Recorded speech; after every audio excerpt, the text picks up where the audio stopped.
Futuro 360 es presentado por New 3008, híbrido enchufable.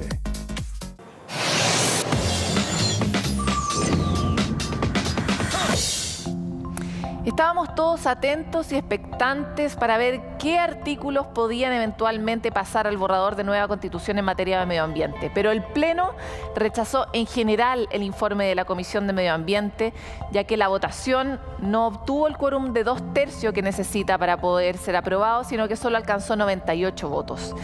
Este informe de 52 artículos sobre temas como el uso de las aguas, los humedales, los suelos, el Estatuto Constitucional de Minerales, la seguridad alimentaria, la energía, la función ecológica del medio ambiente, la propiedad, deberá ser reemplazado totalmente. Y es aquí donde nosotros queremos mirar este fenómeno como algo que da cuenta también de la falta de madurez que tienen las discusiones sobre medio ambiente hoy y que se ve reflejado también en la manera en que se está discutiendo la nueva Constitución. Hoy tenemos la urgencia de tomar estas conversaciones y hacerlas partes de nuestra vida cotidiana en todas sus escalas, a nivel de reglas, a nivel de normas, a nivel de educación cívica y por supuesto a nivel constitucional, dado que es la vida humana y la vida de todas las especies que nos constituyen y nos acompañan la que se ve amenazada por la manera en que nos estamos desarrollando hoy. Estas discusiones son claves y es por lo mismo que esperamos que la Comisión de Medio Ambiente sea un lugar, un acto psicomágico que permita que el resto de la sociedad también pueda encontrar nuevos acuerdos sobre cuál es el valor que tiene cuidar el entorno y el medio ambiente para nosotros y las futuras generaciones. Con esta reflexión los invitamos a dar inicio a este capítulo de Futuro 360. Bueno, y el proyecto de ley que busca proteger las turberas avanza en el Congreso. Son ecosistemas que son claves para la reserva de agua dulce y actualmente, por supuesto, están como muchos otros bajo amenaza por extracción irregular del pompón, un musgo que crece en la parte de arriba de la turbera. Queremos revisar la complejidad de este elemento que está en la vida de los chilenos hace mucho y que hoy está en el centro de la discusión a propósito de este proyecto. Las podríamos llamar verdaderas esponjas naturales. Las turberas son un tipo de humedal que absorbe CO2 y almacena agua a través de la turba y pompón. Un ecosistema clave en el sur de nuestro país que busca ser protegido por ley. Y reconoce el ecosistema con funciones distintas. La turba tiene más la función de secuestrar carbono y el pompón tiene más la función de retener y almacenar agua. Ese es un punto positivo. Y el segundo es que evita la extracción. Oro chilote, así se ha denominado al pompón, un tipo de musgo que absorbe y retiene hasta 20 veces su peso en agua, un tesoro en tiempos de escasez hídrica. Son un reservorio de agua. Además, como capturan carbono, son ecosistemas muy valiosos para la mitigación del cambio climático. Sabemos que extraen el pompón para exportarlo y también para causas de agua, ¿cierto? Para desvíos de cauce. Su impacto es tal que actualmente en el sur de Chile se produce el 56% de este musgo a nivel mundial. Sin embargo, desde que se descubrieron sus atributos en la década del 90, la extracción irregular ha proliferado tanto que hoy el pompón es una planta cada vez más escasa. Hay un viejo concepto, un antiguo paradigma que hace creer que lo que pasa en ciertos ecosistemas clave e importantes impacta solamente a ese lugar o a las personas de ese lugar. Y eso no es así. En el caso específico de las turberas y pomponales, como te decía, 1 hectárea de turbera y pompón de 1 metro de profundidad puede capturar aproximadamente 400 toneladas de CO2. El capturar 400 toneladas de CO2 por hectárea viene a ser un servicio valorizado para toda la especie humana y para el planeta. La protección de turberas es una preocupación a nivel mundial por los servicios que entrega. De hecho, en la próxima Bienal de Arte de Venecia serán una temática clave. En el caso de nuestro país, el proyecto de ley turberas, que incluye la prohibición de la extracción del musgo pompón, irá al Senado tras la aprobación en la Cámara de Diputados. No hay registros de cuántas personas se dedican a esta actividad de la extracción de turberas y pomponales. No hay registros en Chile. Lo que sí sabemos es cantidades que vergonzosamente han sido mencionadas en la Cámara de Diputados y ahora también en la Cámara del Senado. en que hablan de 12.000 familias, de 10.000 familias, de 7.000 familias. Pero la verdad es que cuando se han pedido los datos a los distintos servicios públicos no existe registro alguno. A diferencia de la zona continental, en el archipiélago de Chiloé no existen suministros de agua provenientes del deshielo de las montañas. Por esto, su única reserva son precisamente las turberas y pomponales, las que retienen el agua de las lluvias alimentando las napas subterráneas. Es como que tuvieras una esponja en la casa que te está reteniendo el agua, te la absorbe, y cuando la requieras podrías, ¿cierto?, recuperar ese curso de agua o esos acuíferos o usar esa agua. Chile cuenta con 3 millones de hectáreas de turberas concentradas entre la región de los lagos hasta Magallanes. Tenerlas en nuestro territorio ya es un privilegio, porque en su mayoría se ubican solo en los polos de la Tierra.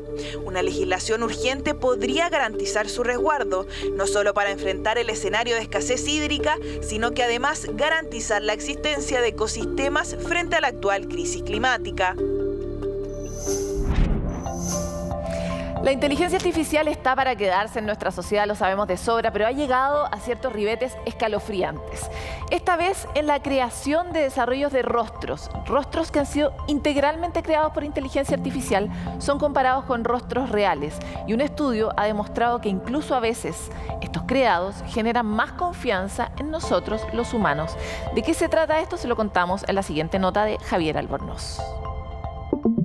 Mirando estas dos imágenes, para ti, ¿cuál es la falsa y cuál es la real? Diría que la real es esta, más que nada por la sonrisa, aunque las dos se parecen mucho, pero me quedaría con esta como real. La verdadera, la izquierda, y la derecha, la falsa. La mujer con más edad, la verdadera. Una de las incógnitas que también tuvieron que responder un grupo de personas en un estudio hecho por investigadores de la Universidad de Lancaster, que comparó imágenes reales con otras hechas con inteligencia artificial. La tarea no resultó sencilla. Si vemos en detalle cada fotografía, lo cierto es que la imagen de la izquierda en su pantalla es la verdadera, mientras que la otra fue hecha mediante esta técnica digital. Pero no fue lo único, también se evaluó la confianza de todos estos rostros. De 1 a 7, un 5 me parecen confiables más que nada. Yo creo que influye el género igual. Hay una mujer y por eso un 5. La segunda me parece más confiable. Algunos de los resultados demostraron que solo el 48% de los encuestados logró identificar las caras reales, mientras que al medir confiabilidad, los rostros falsos fueron 7,7% más confiables que los humanos. Yo creo que hay mucho de los sesgos de cada persona que fue encuestada, además de la capacidad del mecanismo de inteligencia artificial que fue usado. No es sorprendente ver que cada vez estos algoritmos van mejorando con mejor diseño, más datos y mayor capacidad computacional. No creo que sea un problema que las imágenes generadas por el computador sean más confiables que no. Yo creo que el problema está en qué uso le vamos a dar a eso. Y ahí hay que detenerse a pensar. Este tipo de creaciones digitales se hacen a través del método conocido como deepfake, una área específica dentro de la inteligencia artificial. Y aquí lo que se usa son modelos que se entrenan con un montón de imágenes. Cuando digo un montón, pueden ser 100.000 imágenes, en que se le va enseñando al modelo a crear fotos que sean lo más parecidas a las fotos originales. Esto funciona en base a una técnica llamada redes adversarias. Por una parte, se generan imágenes falsas a partir de datos reales. En paralelo, otro equipo va monitoreando si la creación luce como verdadera, siendo capaz de identificar y modificar los detalles que el ojo humano puede detectar. A medida que tú les vas dando más y más ejemplos a la máquina, más ejemplos reales de lo que es y no es real, obviamente la máquina va a aprender mejor. Entonces ahí está todo el truco, el tema, digamos, cómo se enseña la máquina. Es atractivo construir estas herramientas para que generen imágenes no en pos de alcanzar la realidad, sino en pos de alcanzar el agrado del que está mirando la imagen. Ejemplos del uso de esta herramienta de inteligencia artificial son conocidos, como el caso de un hombre que simuló en muchos registros virales ser Tom Cruise.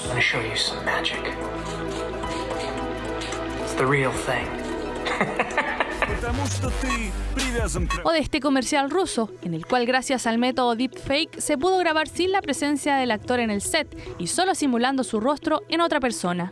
Y aunque estas situaciones podrían ser consideradas como entretención, lo complejo viene cuando son hechas con un fin negativo. Lo que hay que hacer es ser muy insistentes en que el uso que uno le dé a las tecnologías sea lo mejor para la sociedad, para que lo que hagan después sea en beneficio de la sociedad y no que la perjudique. Por eso, explican los especialistas, es importante poner énfasis en quienes crean este tipo de tecnologías. Porque hay dos aspectos que se tienen que de alguna forma regular. Los aspectos éticos de cómo opera la tecnología, y otro tema que es un poquito menos científico es la ética de los que diseñan las máquinas inteligentes. ¿Cómo me aseguro que por lo menos en principio ellos establezcan ciertos principios que hagan por lo menos que la máquina no vaya a tomar alguna decisión incorrecta? Entonces aquí es muy importante que en la formación de los ingenieros, ingenieras que aprenden estas tecnologías de inteligencia artificial tengan un entrenamiento en ética, ¿ya? Para que lo que hagan después sea en beneficio de la sociedad y no que la perjudique. Otro aspecto que también se debe considerar, dicen, es avanzar en regulaciones frente a los mal usos de la inteligencia artificial. En Chile, por ejemplo, esta legislación aún no existe. Avanza muy rápido, ¿ya? Y las regulaciones no lo hacen así. Entonces, lo único que uno puede esperar es que nuestros tomadores de decisiones, ¿cierto?, desde el gobierno, los que están encargados de hacer las leyes, tomen esto como una prioridad y se entiendan que hay riesgos reales en este tipo de disciplina. Ejemplos hay muchos para demostrar el rápido avance de la inteligencia artificial, que con cuidado, responsabilidad y regulación mantendrá sus objetivos de simplificar la vida y tareas de las personas. Ojalá se use a nuestro favor esta tecnología y no en contra, como se ven las enormes potencialidades que tienen este tipo de formas de suplantar identidades, ¿verdad? Pero vamos a cambiar de tema porque les traemos, como siempre, lo principal de la ciencia, la tecnología y el medio ambiente en estas claves de Futuro 360 semana a semana. Y vamos a partir con conmemoración, porque no es un festejo que ocurre cada cuarto jueves de abril de cada año. Se conmemora el Día Internacional de las Niñas en las Tecnologías de la Información y la Comunicación. Y por supuesto este jueves 28 no va a ser la excepción. El objetivo es, por supuesto, alentar a niñas, a mujeres, a jóvenes a considerar la posibilidad de dedicarse en sus estudios profesionales al campo de las carreras tecnológicas. Se suele conmemorar con actividades de sensibilización, exposiciones, talleres de orientación, entre otras propuestas, porque la Agenda 2030 para el Desarrollo Sostenible establecida por la ONU posiciona las áreas de ciencia, tecnología, ingeniería y matemáticas como espacios que son claves para la construcción de sociedades más inclusivas y sostenibles. Pero ¿cómo ocurriría esto si no están las mujeres en ellas? Imagínense que la matrícula de mujeres en este tipo de disciplinas relacionadas con la ciencia y la matemática es de entre un 27 y un 28% apenas, lo que significa que al ritmo actual no lograríamos alcanzar la paridad de género en el universo de ciencia, tecnología, ingeniería, matemáticas antes del año 2100. ¿Tenemos tanto tiempo? La incorporación de mujeres y niñas en estas áreas es imprescindible para poder reducir la brecha entre hombres y mujeres, contribuir al empoderamiento, a la igualdad de género, pero sobre todo es imprescindible para resolver los problemas que nos aquejan hoy en la sociedad. Pero este sábado 30 de abril va a ser el primer eclipse solar parcial de 2022, un fenómeno astronómico que se podrá ver en algunos países de Sudamérica, destacando a Chile, ya que Chile tiene, como ustedes saben, una ubicación privilegiada para la observación de este suceso. El eclipse va a ocurrir alrededor de las 2:45 de la tarde y se podrá ver en prácticamente todo el territorio nacional, especialmente en el sur de nuestro país. Incluso se estima que en la región de Magallanes el astro tendrá una cobertura más allá del 50%, mientras que en la zona central estará por sobre el 25%. Los eclipses solares ocurren 2 semanas antes o después de un eclipse lunar. En este caso podremos disfrutar del fenómeno lunar el próximo 16 de mayo, que además tiene una luna roja.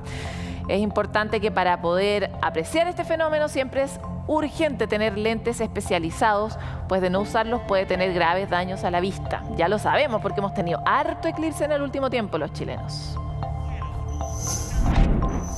Y lo que van a ver aquí, ahí, director, no es una lechuga flotante, no es un alga, es un dragón de mar. Vive en las costas de Australia y su nombre se debe a su apariencia con largas protuberancias en forma de hoja en todo su cuerpo que sirven como, obviamente, camuflaje. Este pez se impulsa por medio de unas pequeñas aletas casi transparentes que le permiten moverse tranquilamente por el agua, creando la ilusión del mismo movimiento que tienen, de hecho, las algas marinas. Además, al igual que otros caballitos de mar que son similares en apariencia, los dragones marinos llevan los huevos de sus crías hasta que nacen. Los machos acá, estos son los machos ejemplares del reino animal que hay que destacarlos. Lo triste es que al tener una apariencia majestuosa y exótica, suelen ser muy buscados por recolectores, una de las razones por las que se encuentran actualmente en la lista de casi amenazados, sumando por supuesto el factor clásico del océano a estas alturas, que es la contaminación ambiental. Increíble, ¿eh? Yo lo vi una vez así, no face to face, no sé cómo se dice eso con un animal de mar, pero nos vimos a los ojos. Son realmente impresionantes porque son muy frágiles y mitológicos, pero existen en la realidad y por eso tenemos tanta urgencia de conocernos para ver si lo podemos cuidar. Vamos a una pausa y volvemos con más.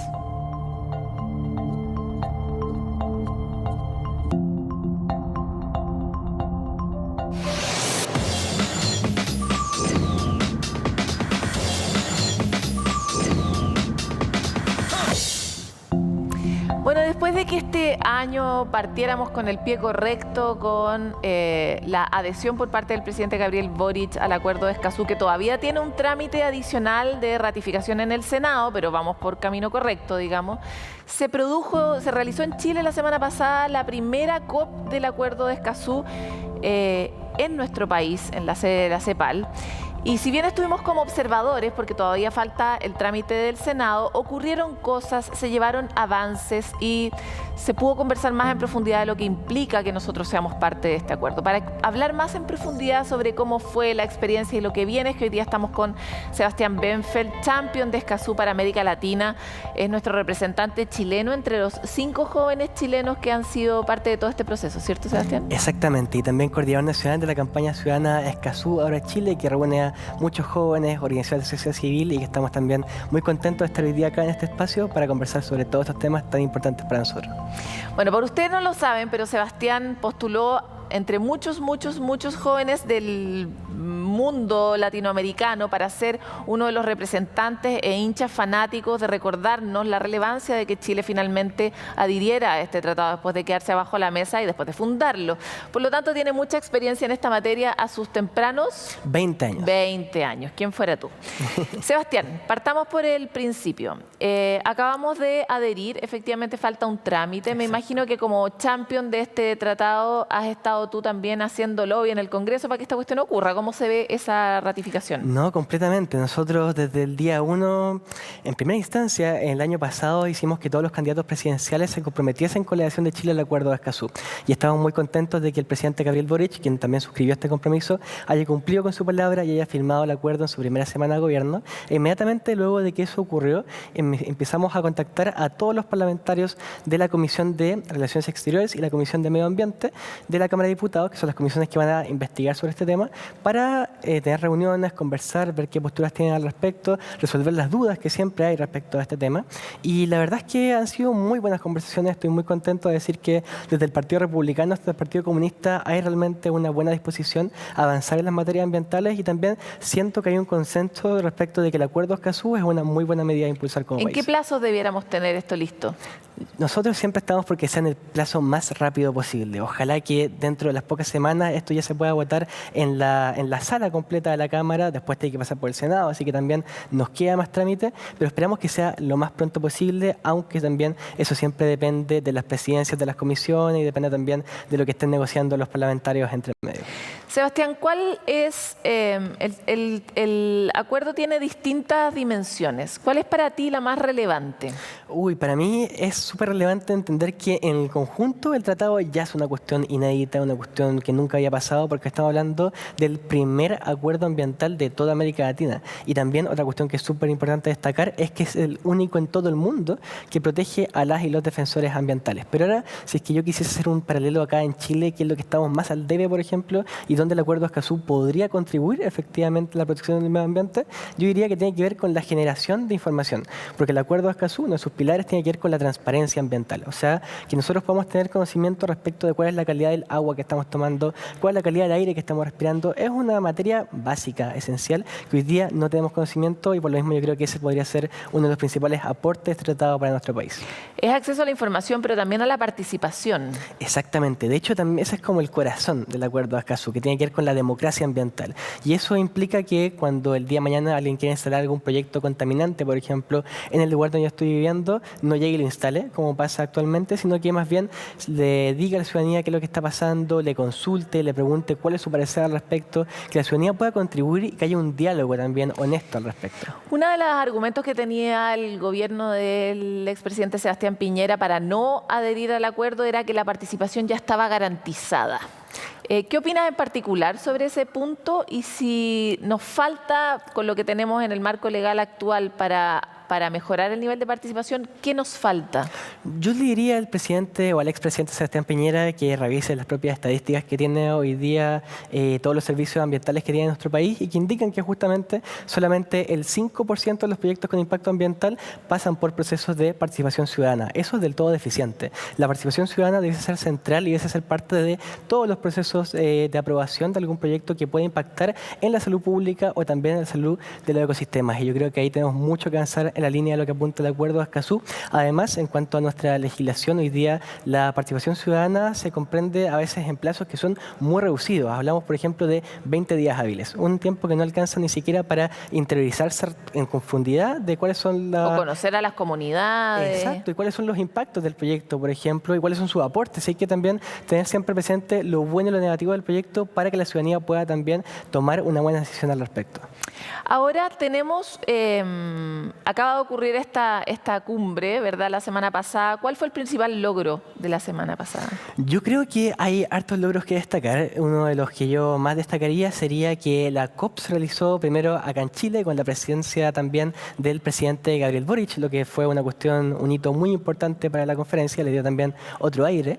Pero también yo destacaría que fue una cumbre que tuvo una presencia muy marcada de la juventud. O sea, uno veía para todos lados, estaba lleno de jóvenes de Chile, jóvenes también de Argentina, de Colombia, de Perú, que viajaron de diferentes regiones para justamente estar presentes en esta conferencia, junto también con pueblos originarios, gente que vino también del Amazonas, por ejemplo, también a demostrar su interés al respecto. Y me parece que, si bien no todas nuestras demandas fueron escuchadas, sí que se avanzó un poco en las demandas que teníamos planteadas. Se creó, por ejemplo, un grupo para trabajar más en profundidad el tema de cómo se le va a dar protección a las y los defensores ambientales, y también se cerraron aspectos claves para esta conferencia, como lo tiene que ser la forma en la que se va a realizar la próxima conferencia de las partes, que va a tener lugar en Argentina el próximo año, y también la forma en la que se va a componer y cómo va a funcionar un comité de apoyo a la aplicación y cumplimiento del Acuerdo de Escazú, que básicamente va a ayudar a los estados con recomendaciones, con fiscalizaciones, para que este acuerdo se implemente de manera plena y efectiva en toda la región. Porque una cosa es adherir, es como lo que nos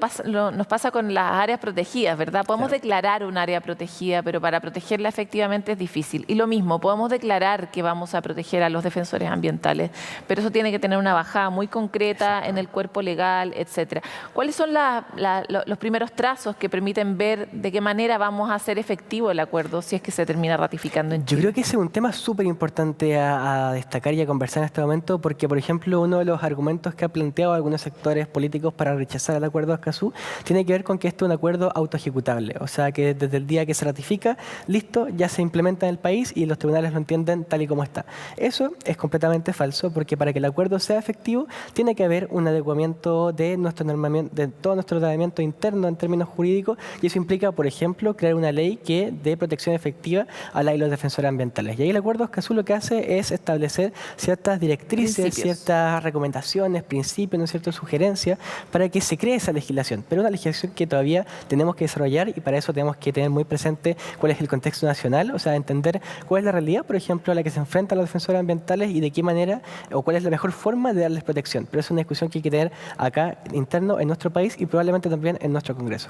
Leía un informe de una organización que se dedica a hacer seguimiento de la cantidad de víctimas que existen como tipificadas como crímenes ambientales, ¿verdad? Y planteaba que 3 de cada 4 crímenes ocurren en Latinoamérica. ¿Qué tan fuerte es esta conversación en el marco del acuerdo? ¿Qué tan urgente es? ¿Qué tan visible está? ¿Qué falta para que se vuelva una urgencia? Bueno, yo creo que lo decíamos al inicio, ¿no? Este es el único acuerdo en el mundo que protege a las y los defensores ambientales, y es una cuestión súper importante teniendo presente lo que tú decías, que en el fondo Latinoamérica también es la región más peligrosa del mundo para poder defender nuestro entorno, y eso implica casos de amenaza, de ataque, de hostigamiento, de persecución, asesinato de defensores ambientales, y lamentablemente nuestro país tampoco está exento. O sea, acá también conocemos muchísimos casos de defensores ambientales que han sido amenazados, que tenemos también la suerte de estar trabajando directamente con ellos hoy día en nuestra campaña, con gente que está, por ejemplo, en Chiloé, en Puchuncaví, en diferentes zonas del país que está siendo víctima de amenaza y que requieren de una protección urgente, porque lamentablemente hoy día no hay ningún mecanismo para garantizar la protección efectiva. O sea, nos cuenta, por ejemplo, Orita Yauca, que es una defensora ambiental del pueblo mapuche del sur, que cuando ella ha sido amenazada, que le han dicho que iban a asesinar a su hijo, por ejemplo, ella no ha podido contar con una debida seguimiento de sus denuncias ante Carabineros, ante la Fiscalía, por ejemplo, ni tampoco mecanismos de protección efectiva. Y por lo mismo es tan importante avanzar en esta materia, partiendo por dar un cambio cultural. Yo creo que es súper importante, que es pasar de pensar que los defensores ambientales somos un obstáculo, que muchas veces se entiende así, como estas personas no contribuyen. Por el contrario, son personas que estamos contribuyendo a garantizar que existe un futuro, que es una cuestión no menor. Y por lo mismo hay que reconocerlos como tal y al mismo tiempo brindarles medidas para que puedan hacer su trabajo de una manera efectiva y un ambiente seguro y propicio para ello. Sebastián, se nos acabó el tiempo, pero te quiero preguntar, ¿cuál de todas esas demandas que dijiste que plantearon la semana pasada en la cumbre es para ti la más relevante de ser escuchada? Pues los jóvenes han sido para nosotros el real faro en esta sombra que tenemos cultural, en esta civilización que no ha sabido atender los temas urgentes, y sin embargo son los jóvenes los que lo han puesto. Por eso, si tú pudieras elegir una de esas peticiones, la más importante, ¿cuál sería? Yo creo que durante mucho tiempo a los jóvenes se nos ha consultado respecto a diferentes temáticas, se nos intenta considerar, pero siempre una cuestión un poco maquillada, como que en realidad nunca hay una participación efectiva. Y por lo mismo, una de las principales propuestas es como youngwash, no greenwash. Exactamente. Sí, es como están los jóvenes ahí, están para la foto, pero no tienen derecho a hacer nada.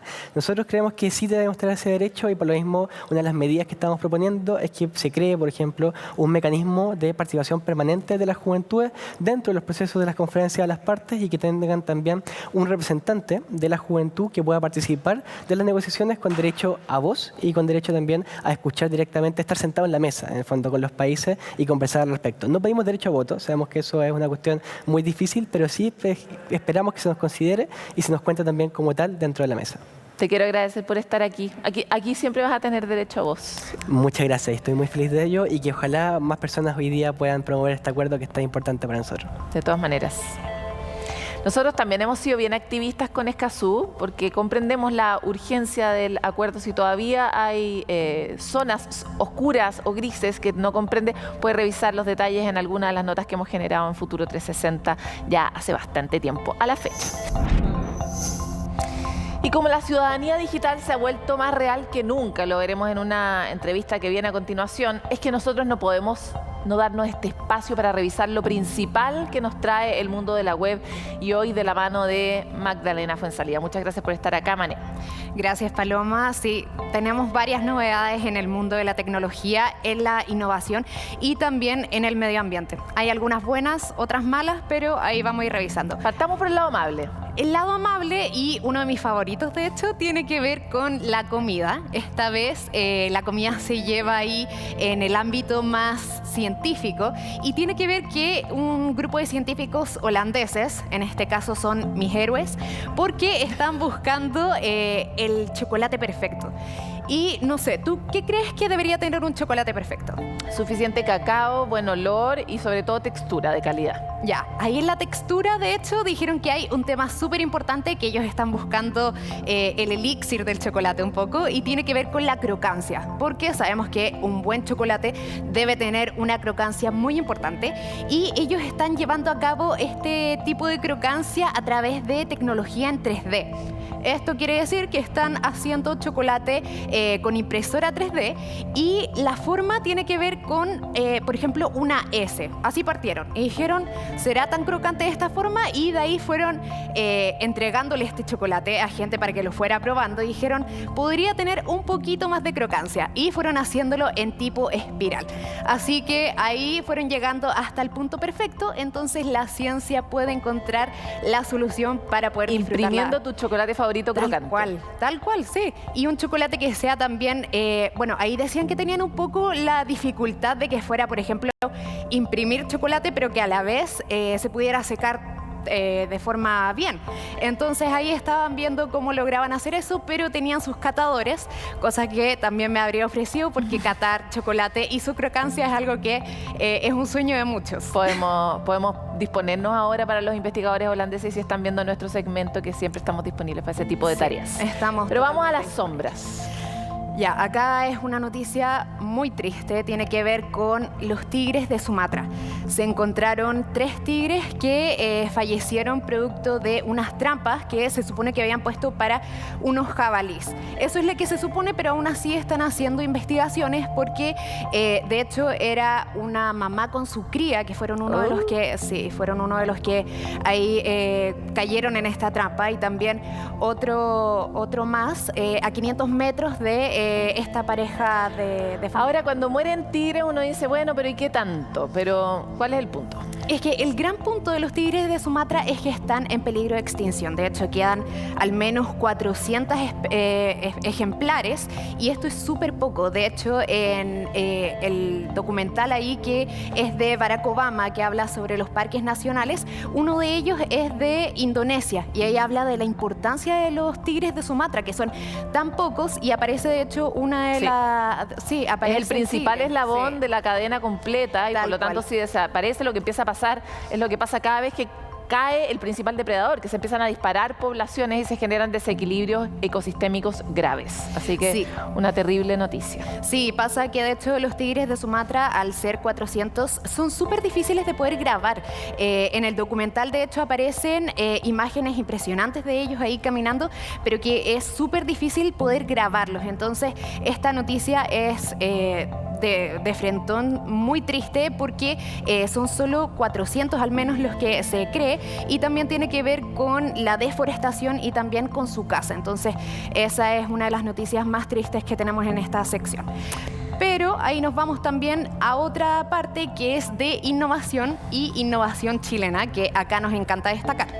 Y tiene que ver con Potios, que es un aditivo que ocupa nanotecnología y limpia el aire. Esto tiene que ver con el funcionamiento que hacen los árboles de limpiar el aire. En este caso es un aditivo que se pone en un mural que estaba en el Metro Salvador. Entonces lo interesante ahí es que se mezcla la tecnología, la innovación, también la pureza del aire y también el arte. O sea, nosotros podríamos pintar, y la pintura que está en nuestro entorno contiene partículas de nanotecnología que procesan el aire para limpiarlo. Eso sería como en síntesis, en el fondo llevar un árbol y pegarlo en la pintura de tu casa. Sí, de hecho es más o menos eso.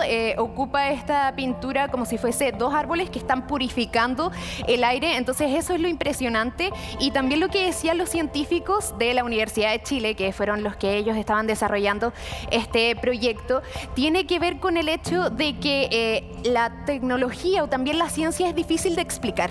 Entonces la forma de poder acercarlo a también la población, a las ciudades, es a través del arte, y así la gente también puede disfrutar de un entorno que tiene arte, pero a la vez también está purificándose el aire mientras estás viendo una pintura. No, sorprendente.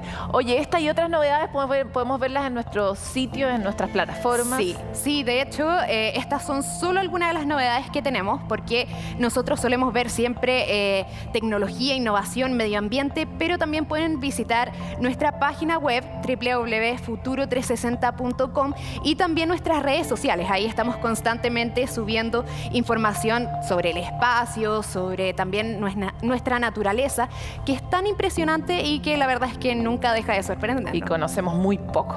Bueno, con este segmento, muchas gracias, María, por estar aquí. Vamos a estar, como siempre, revisando lo principal de nuestras plataformas. Necesitamos estar conectados de muchas maneras distintas, y por eso les ofrecemos este espacio. Vamos a una pausa, pero volvemos con mucho más.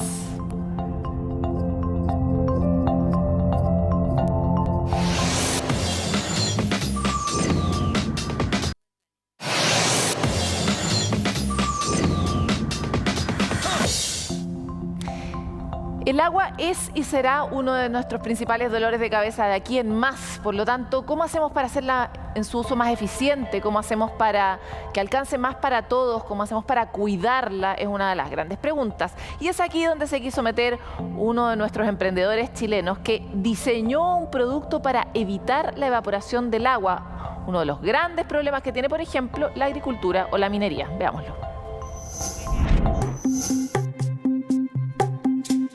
El emprendimiento de O2 consiste en ayudar al mundo, al planeta, a lograr mitigar las grandes pérdidas de agua que tenemos por concepto de evaporación. O2 responde a la necesidad de generar innovaciones que mejoren nuestra calidad de vida en el contexto de crisis hídrica que tenemos no solamente en Chile, sino que en el mundo, de bajar las pérdidas por evaporación, tener una mayor disponibilidad hídrica de manera sustentable, de manera segura y de manera eficiente. Es una monocapa que es un bloqueador de evaporación que cumple con las normas de agua de riego, aguas residuales, que no se mezcla con el agua y que evita las pérdidas de evaporación hasta en un 80% al mes. Buscamos solucionar, más bien mitigar todas estas pérdidas que se generan para la industria agrícola, minera, sanitaria, energía, municipal, para tener una mayor disponibilidad hídrica, cuidar nuestro medio ambiente, poder regar más y mejor, cuidar el elemento vital y poder tener una sociedad mucho más sustentable, en donde queremos aportar a tener una mejor calidad de vida.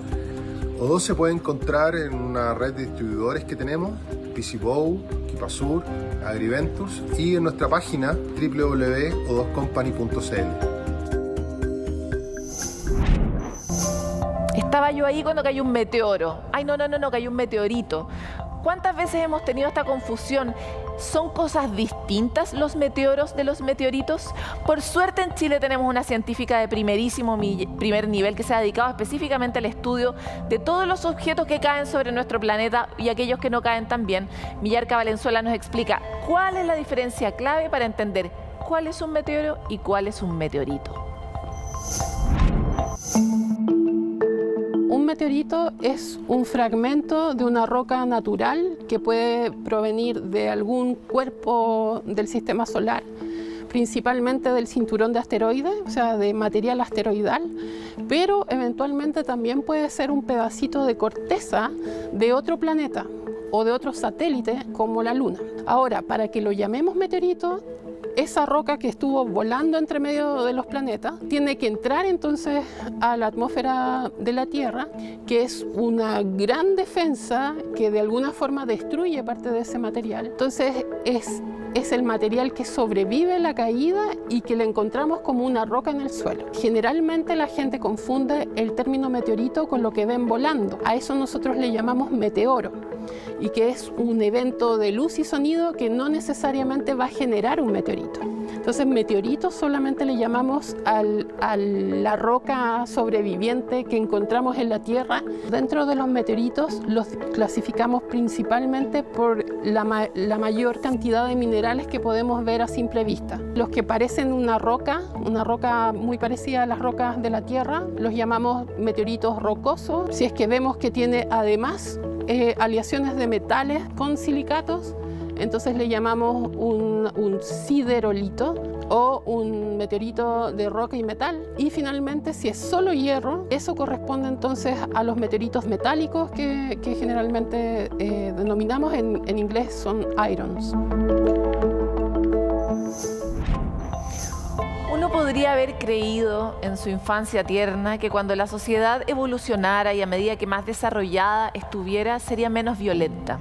Sin embargo, hemos visto, sobre todo en el último tiempo, cómo la violencia es probablemente uno de los problemas más transversales que estamos viviendo en el mundo análogo, en el colegio, en la política, pero también lo estamos viviendo de forma muy fuerte en el mundo digital.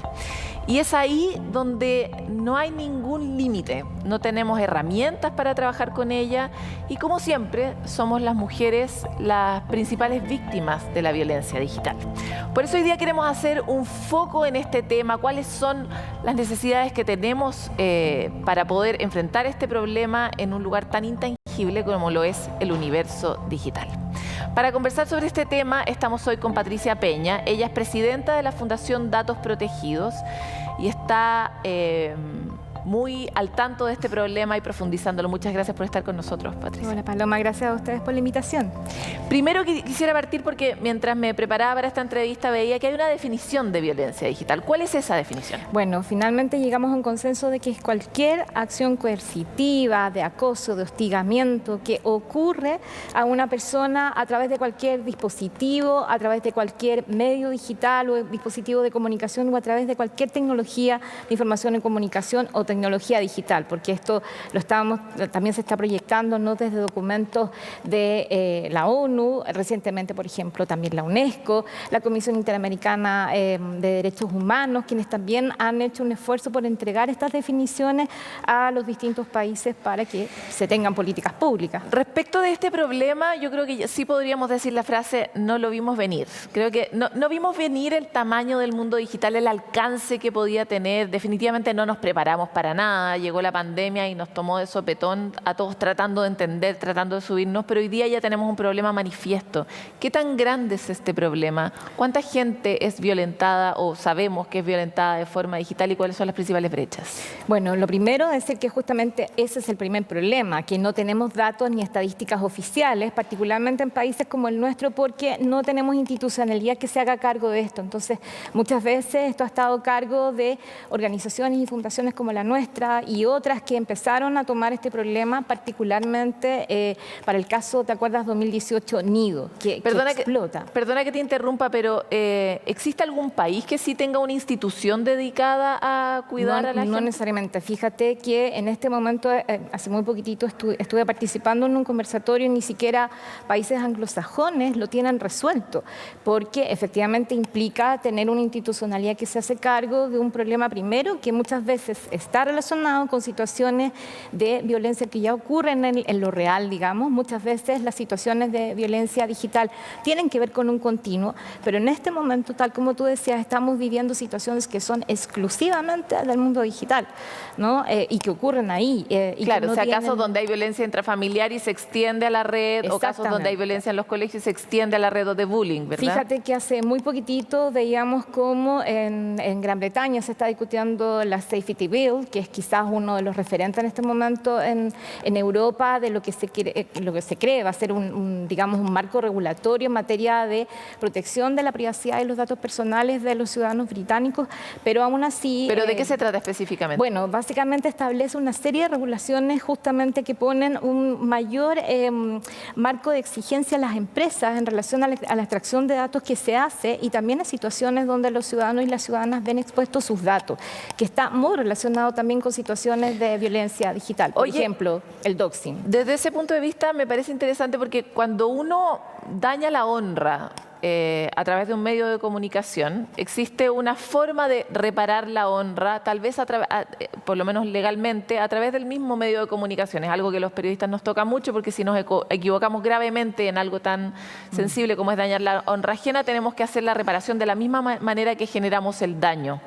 ¿Existe algún tipo de idea de qué manera uno podría cuidar la honra en el mundo digital? Por ejemplo, haciendo responsable, no sé, a Instagram, haciendo responsable a Twitter. Claro, esa es una gran discusión hoy día cuando tú planteas marcos regulatorios y proyectos de ley. Justamente hoy día en Chile tenemos un proyecto de ley que se está tramitando, que plantea esta idea de no más violencia digital en general, ¿no? A pesar, como te decía, que efectivamente los datos y las estadísticas nos están mostrando que aproximadamente 80% de las mujeres y de personas de disidencias sexuales, de comunidades LGTB, son las que más reportan situaciones de distinto tipo de violencia digital en los últimos 3 años en Chile, por ejemplo, en estos estudios que se han realizado. Y ahí, claro, la pregunta es cómo lo sancionamos. Entonces, basta una sanción, por ejemplo, administrativa, es decir, una multa, una reparación, tal como tú decías, en donde efectivamente hoy día lo que hacen muchos tribunales es exigir exigir, por ejemplo, que se remueva contenido donde efectivamente esté expuesta la persona, etcétera. Y hay una discusión, Paloma, que no está del todo resuelta, porque aquí las plataformas tampoco tienen un mecanismo claro de trabajo con los gobiernos, ¿no? No es como que tú dijeras efectivamente, si yo le digo a Instagram, usted tiene que removerlo, se va a hacer inmediatamente, ¿no? O sea, implica también un trabajo mucho mayor de gobernanza, que está muy relacionado hoy día con temas de gobernanza de Internet, de gobernanza de datos y de gobernanza finalmente de temas sociales en relación a impactos que, tal como tú decías, no están definidos. Entonces, hoy día yo creo que ese es principalmente uno de los principales trabajos a nivel, por ejemplo, latinoamericano. Buena parte de las ONGs que están trabajando en este tema, organizaciones, instituciones, investigadores, también investigadoras que se han dedicado a esto, es abrir un poco más a esta idea de cómo finalmente vamos a sancionar, ¿no? Ya, se ve como un problema grande con muy poca solución. ¿Dónde sí podemos avanzar? ¿Dónde ustedes ven que hay una luz concreta donde uno pueda percibir cambios? Sin duda, primero, es un tema de educación y es un tema también de cultura digital. Es decir, hoy día, tal como tú decías, efectivamente estamos enfrentando también a una generación de niñas y niños y adolescentes que efectivamente han estado 2 años en pandemia, han estado dependiendo justamente de una vida conectada a estas plataformas. Hay una hiperconectividad y el problema es que las políticas públicas en educación no acompañaron en esto, ¿no? Entonces, sin duda, esto es un tema también que tiene que ver con ver al mundo digital, a las distintas plataformas. Pensemos en lo que está ocurriendo ahora con el metaverso. Estamos a punto de pasar a otro tipo de espacios virtuales, digitales, etcétera, donde va a ocurrir buena parte de la vida cotidiana. Entonces, uno es educación, es decir, cómo también generamos una conciencia de convivencia digital. Entender qué significa finalmente si tú expones a otros y a otras. Y esto parte de muy chiquitito. Hemos tenido en la Fundación un estudio hace un tiempo atrás, por ejemplo, que mostraba cómo niños pequeños les complica muchísimo que sus papás o sus mamás expongan fotografías de ellos o de ellas sin consentimiento en las redes sociales, ¿ya? Algo que nos podría parecer muy, entre comillas, como inocente, ¿no? Pero que efectivamente los expone a lo que hoy día efectivamente ocurre con mucha frecuencia en el mundo digital, que es que sabemos que hay bandas de pedofilia y de personas que efectivamente recopilan esas fotografías de esos niños y esas niñas. Entonces, ese es un punto, pero lo siguiente también tiene que ver con generar educación en lo que nosotros llamamos el autocuidado digital. Es decir, empezar a entender desde ya, desde muy chiquititos, ojalá, y en este momento también, si tú eres una persona adulta, si eres una mujer, si eres una persona que se siente cierto atacado, que siente que está en una situación de vulneración, bueno, por supuesto, tener capacidad para entender qué puedo hacer dentro de esa plataforma y qué es lo que puedo hacer hoy día al, por ejemplo, registrar esa situación de ataque y denunciarlo. Hoy día en Chile, las denuncias van a la Brigada de Cibercrimen, que sin duda está haciendo un trabajo, yo diría que también bastante importante en generar esta capacidad y esta práctica que significa recoger las denuncias de personas o de casos que hemos tenido, ¿no? Que siguen siendo cada vez más masivos. Patricia, me pareció súper interesante lo que planteas respecto de los padres y cómo comparten fotos de sus hijos. Creo que está bien establecido si uno tiene abierta o cerrada la cuenta. No sé, ¿tienes tú unas 5 recomendaciones, tres cosas que no deberías hacer, como algún manual básico para que algunos nos vayamos poniendo a tono con este riesgo? Sí, bueno, recomendaciones que siempre tratamos de entregar. Primero es entender cómo funciona la plataforma en la que estás publicando contenido, ¿no? Es decir, saber si esa plataforma, por ejemplo, te permite generar un reporte en caso de que haya algún perfil que de alguna manera genere una actitud violenta contra ti y cómo actuar en eso, ¿ya? Segundo es si te ves enfrentado a una situación como esta, reportarlo, grabarlo, registrarlo y denunciarlo. Es decir, no quedarse callado, sino que conversarlo con el entorno más cercano, porque efectivamente hay muchas personas, muchas chicas y muchas adolescentes que se quedan calladas porque piensan que solo les sucede a ellas. Lo tercero tiene que ver con también hacer una revisión constante. Fíjate, esa es una recomendación que siempre está presente, es cuánta información tienes tú en tus dispositivos. dispositivos, cuántas fotografías, cuántos videos que efectivamente pudieran revelar algo, ¿vale? O sea, Internet hoy día es como estar en la calle, tenemos que tener un poquito esa visión y es decir, bueno, ¿qué tanto necesito tener acumulado en ese dispositivo? ¿Qué pasa si lo roban? ¿Qué pasa si cae en manos, en manos desconocidas, ¿no? Y lo tercero tiene mucho que ver con el consentimiento, es decir, hoy día estamos justamente viviendo casos en donde lo que más se repite es todo lo que es la difusión íntima de imágenes no consentidas. Bueno, solamente ese tipo de violencia digital implica un tratamiento y un entendimiento bien complejo, Paloma, porque tiene que ver con que efectivamente a lo mejor hubo consentimiento en mandar una información. Tampoco se trata de inhibir, ¿no?, la libertad que yo tengo para compartir información o para compartir lo que siento. El problema es que en el ese criterio momento. no se comparte. Claro, y ahí el punto es, bueno, ¿en qué momento lo voy a hacer? ¿Con quién lo voy a hacer? ¿No? Yo diría que esas son como, bueno, y lo último, sin duda, es también recomendar, todas las plataformas tienen hoy día un sistema de autenticación, ¿no? Es decir, nosotros tenemos hoy día herramientas en donde podemos pedirle a la plataforma que en caso de que haya cualquier actividad extraña, ¿no?, que haya alguien que intente hackear tu cuenta, que trate de entrar a tu cuenta de redes sociales, ese sistema te permite automáticamente recibir una notificación. Ya no me queda tiempo, pero te tengo que preguntar esto. ¿Hay alguna plataforma más peligrosa que otra? La verdad es que en este momento diríamos que todas tienen el mismo tema, el mismo problema, que finalmente las situaciones de acoso ocurren. Por generación, hoy día estos casos se están dando más frecuentemente en Instagram, ¿no?, y en TikTok. Pero también tenemos, por ejemplo, en el mundo de YouTube una larga historia de cómo distintos estudios comprueban de que finalmente la plataforma, por ejemplo, lleva de una manera muy perversa, por ejemplo... El algoritmo premia la exposición de contenidos inadecuados. O sea, sobre todo en casos de menores, ¿no? Te quiero agradecer por esta entrevista, es literalmente la punta de un iceberg, así que esperamos profundizar sobre esto en el futuro. Muchas gracias a ustedes. Un horror. Pero como si fuera poco, ya nos tenemos que estar preocupando también de lo que llevamos en nuestro celular, de las decisiones que estamos tomando. Muchas veces esta falsa sensación de intimidad que generan las redes nos expone mucho más, ¿verdad? Hay que tomar más conciencia de cómo uno expone a uno mismo y sobre todo a los más chicos, a los menores que no tienen nada más que los cuide que nosotros. Con esta nueva preocupación del mundo moderno queremos cerrar este programa de Futuro 360, dejar los invitados a que se conecten con nosotros a través de todas las plataformas. Estamos abiertos a mirar nuevas preguntas en este mundo complejo que nos ha tocado habitar. Nos encontramos pronto en otro capítulo.